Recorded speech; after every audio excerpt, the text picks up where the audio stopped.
Hello everyone. আপোনালোকক স্বাগতম জনাইছো সম্ভাৱনালৈ আজি আপোনালোকৰ ওচৰলৈ লৈ আনিছো এডিআৰই 2.0 যেটো 15 সেপ্টেম্বৰ 2024 ত হৈ গল এক্সামটো তাৰে question paper solution with explanation পেপাৰখন আছিল পেপাৰ 3 ইয়াত আমি আগবঢ়াই আনিছো পাৰ্ট 1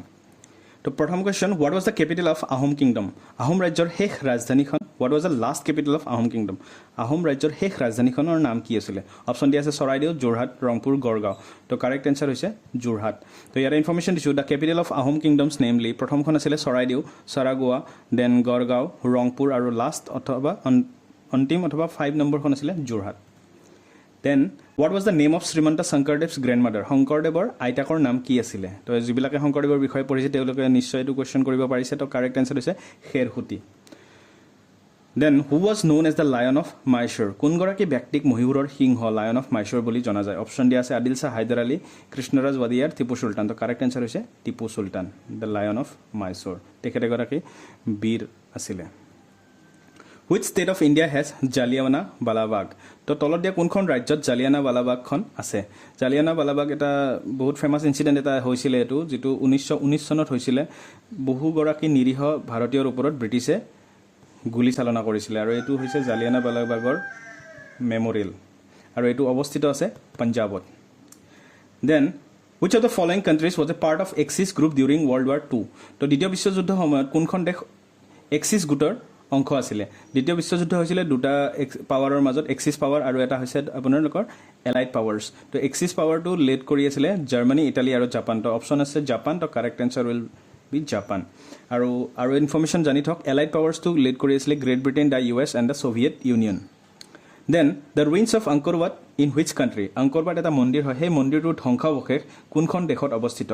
তো ইয়াৰে অপচনৰ ভিতৰত কাৰেক্ট আনসাৰ হৈছে কম্বোডিয়া এই ফটোখনলৈকে লক্ষ্য কৰা এইখন হৈছে Angkor Wat টেম্পল আৰু এটো কম্বোডিয়াত অৱস্থিত এটো পৃথিৱীৰ one of the largest Hindu temple ইয়াৰে লাৰ্জেষ্ট হিন্দু আৰু বুদ্ধিষ্ট বুলি কোৱা হৈছে কাৰণ ইয়াত হিন্দু ধৰ্ম আৰু বুদ্ধি ধৰ্মৰ ৰেপ্লিকা পোৱা গৈছে এটো পৃথিৱীৰ এটা সৰ্ববৃহৎ মন্দিৰ Then, which of the following countries does Assam share international borders with? তলত দিয়া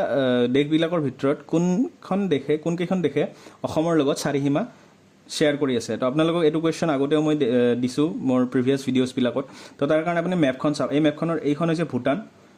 দেন এইখন হৈছে বাংলাদেশ তো অসমৰ লগত ডাইৰেক্ট কন্টাক্টত আছে বাংলাদেশ আৰু Bhutan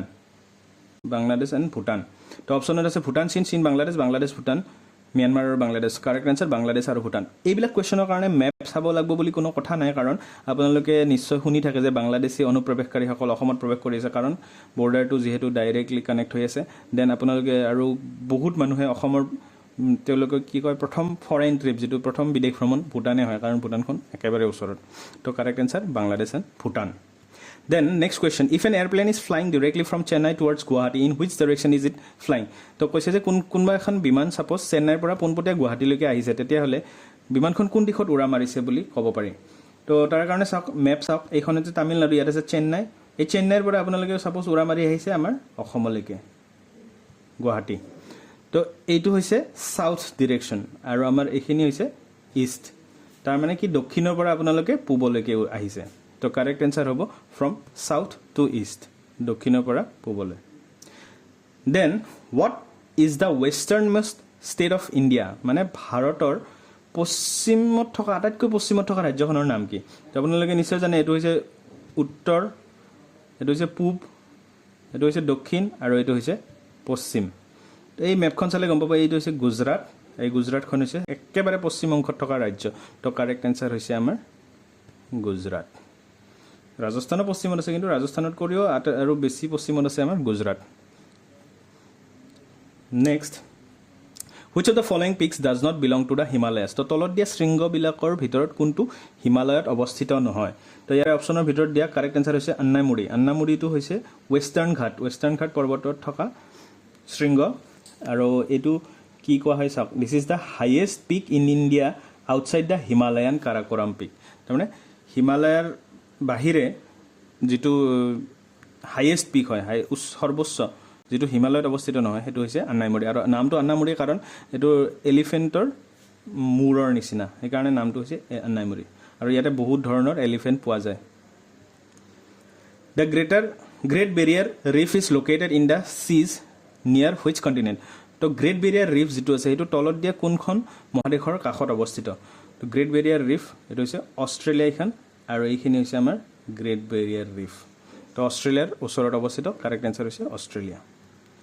then which of the following is a mountain range of South America তলত দিয়া পৰ্বতমালাৰ কোনখন পৰ্বতমালা দক্ষিণ আমেৰিকাত অৱস্থিত তো ইয়াৰ কাৰেক্ট এনসাৰ হৈছে এণ্ডিছ পৰ্বতমালা এইখন হৈছে আমাৰ দক্ষিণ আমেৰিকা আৰু এই সম্পূৰ্ণ এটা সাইড এণ্ডিছ পৰ্বতমালাই আৱৰি আছে then the giant waves caused by volcanic eruptions or earthquakes under the sea are known as সাগৰৰ তলিত আগ্নেয়গিৰি বা ভূমিকম্পৰ ফলত কিহৰ সৃষ্টি হয় তো জেনাৰেলি অপচন দিয়া আছে সুনামি সাইক্লোন ব্লিজাৰ্ড ল্যান্ডস্লাইড তো আপোনালোকে অপচনৰ পৰাই ক'ব পাৰিব ঘূৰ্ণীবতাহ লো প্ৰেছাৰৰ কাৰণে হয় ভূমিস্খলন জেনাৰেলি পাহাৰীয়া অঞ্চলত হয় তুষাৰপাত বৰফপাত যেটো হয় কথা কৈছে তো কাৰেক্ট আনসাৰ হৈছে সুনামি এইটো এটা সুনামিৰ ফটো হয় এনেকুৱা ডাঙৰ ডাঙৰ প্ৰকাণ্ড ঢৌ আহি যায় যেটো 2004 ত এটা বিস্তৰ ক্ষতি সাধন কৰিছিল Who is the chairman of Rajya Sabha? Rajya Sabhar অধ্যক্ষ কোন তো কারেক্ট আনসার হৈছে উপরাষ্ট্রপতি the vice president then who administer the oath of office to the president of India ভাৰতৰ ৰাষ্ট্ৰপতিক শপতনামা কোনে প্ৰদান কৰে তো কাৰেক্ট আনসাৰ হ'ব অপচনত দিয়া আছে prime minister chief justice of Delhi high court chief justice of supreme court speaker of Lok Sabha the correct answer হৈছে chief justice of supreme court উচ্চতম ন্যায়ালয়ৰ মুখ্য ন্যায়াধীশ এই ফটোখনলৈকে লক্ষ্য কৰক আমাৰ বৰ্তমানৰ ৰাষ্ট্ৰপতি দ্ৰৌপদী মুৰ্মু ডাঙৰীয়ানিক শপত গ্ৰহণ কৰা আছে এনভি ৰমন্না সেই সময়ৰ chief justice Which of the following musical instrument of Assam is usually made of bamboo? তলত দিয়া অসমৰ মানে মেইনলি বিহুৰ লগত জড়িত বা অসমৰ যিবিলাক বাদ্যযন্ত্ৰ আছে তাৰে ভিতৰত কোনটো অকল বাহেৰে তৈয়াৰী হয় তো অপচন দেখিলে গম পায় কাৰেক্ট আনসাৰ হৈছে টকা এটো হৈছে বাহৰে বনোৱা টকা যেটো বিহু ইউজ কৰে usually Where is the Toklai Tea Research Center located? Toklai Saag Gobekshona কেন্দ্ৰখন ক'ত অৱস্থিত তো ইয়াৰে ভিতৰত দিয়া অপচনৰ কাৰেক্ট আনসাৰ হৈছে যোৰহাট এটো আনসাৰ মোৰ আগৰ ভিডিওটো আছে The Gita Press, a unit of Govinda Bhavan Karyalaya is located in which state? Gita Press যেটো এটা প্ৰসিদ্ধ প্ৰেছ হয় যেটো ৰিসেন্টলি 100 বছৰ সম্পূৰ্ণ কৰিছে আৰু যত মানে হিন্দু ধৰ্মগ্ৰন্থবিলাক ছপা কৰা হয় সেই প্ৰেছটো কোনখন ৰাজ্যত অৱস্থিত তো ইয়াৰে অপচনৰ ভিতৰত কাৰেক্ট আনসাৰ হৈছে Uttar Pradesh An hour during a day's session when question issues may be raised without prior notice in the Indian Parliament. তো অধিবেশন যত মানে পূৰ্ব জাননী নোহোৱাকৈ কোৱেশ্চন প্ৰশ্ন উত্থাপন কৰিব পাৰে সেই সময়খিনি কি বুলি কোৱা হয় freedom hour lunch hour 0 hour or party hour correct answer হৈছে 0 আৱাৰ অৰ অথবা question hour next who is the chairman of Niti আয়োগৰ অধ্যক্ষ কোন তো কাৰেক্ট আনসাৰ হৈছে প্ৰাইম মিনিষ্টাৰ প্ৰধানমন্ত্ৰী যে নীতি আয়োগৰ ফুল ফৰ্মটো আপোনালোকে জানে সাগে national institution for transforming India The Numaligarh refinery is in which district of Assam? NRL. Numaligarh refinery কোনটো Numaligarh Hedhanagar কোনখন ডিস্ট্ৰিক্টত অৱস্থিত তো ইয়াৰে কাৰেক্ট আনসাৰ হৈছে Golaghat Then the international festival Kullu Dashera নামটো দেখিলেই গম পায় কুল্লু বুলি মেনশন আছে যেহেতু কুল্লু দশেৰা যেটো ইন্টাৰনেশনাল আন্তঃৰাষ্ট্ৰীয় উৎসৱ এখন কোনখন ৰাজ্যত অৱস্থিত তো কুল্লু মানালী ক'ত আছে হিমাচল প্ৰদেশত তো কাৰেক্ট আনসাৰ হৈছে হিমাচল প্ৰদেশ এই ফটোখন চাওক এই কুল্লু দশেৰাৰ এটা সিন হয় Then the Bering Strait separates which two landmass Bering জলদ্বীপে কোন দুটা ভূখণ্ডক পৃথক কৰে তাৰ কাৰণে মেপৰ নলেজ থাকাটো অলপ জৰুৰী হয় তো এইটো হৈছে আপোনালোকৰ বেৰিং ষ্ট্ৰেইট আৰু ইফালে হৈছে ৰাছিয়া ইফালে হৈছে ইউএসএ আলাস্কা যেটো আগতে ৰাছিয়াৰে আছিল বুলি কয় ৰাছিয়া ইউএসএক দি দিছে তো এই ইউএসএ আৰু ৰাছিয়াৰ মাজৰ জলদ্বীপ জুনে দুটা ভূখণ্ডক সেপাৰেট কৰিছে তো অপচন আছে অস্ট্রেলিয়া নিউজিল্যান্ড আমেরিকা রাশিয়া দক্ষিণ আফ্রিকা আর মাদাগাস্কার তো কারেক্ট আনসার হয়েছে আমেরিকা আর Russia who wrote the lyrics of Alakananda sung by Shankuraj Konwar তো এইটো এটা ফেমাস সং হয় এইটো কুৱেশ্যন দিছে এইটোৰ কাৰণে পঢ়িব লগা কোনো তেনেকুৱা নাথাকে এইবিলাক কমন সেন্সৰ পৰা জেনেৰেল কুৱেশ্যন তেনেকুৱাকৈ আহে তো অলকানন্দ গানটো যেটো শংকুৰাজ কোঁৱৰে গাইছে সেই গানটো কোনে ৰচনা কৰিছিলে বা লিখিছিলে তো কাৰেক্ট আনসাৰ হ'ব মৈত্ৰেয়ী পাটৰ the real name of crime thriller writer Ranju হাজৰিকাৰ নামটো আপোনালোক অসমীয়া মানুহ বহুতেই শুনিছে কাৰণ তেখেতে বিভিন্ন ধৰণৰ গ্ৰন্থ লিখে উপন্যাস লিখে তেখেতে আৰু যিবিলাক স্পেচিয়েলি থ্ৰিলিং হয় মানে অলপ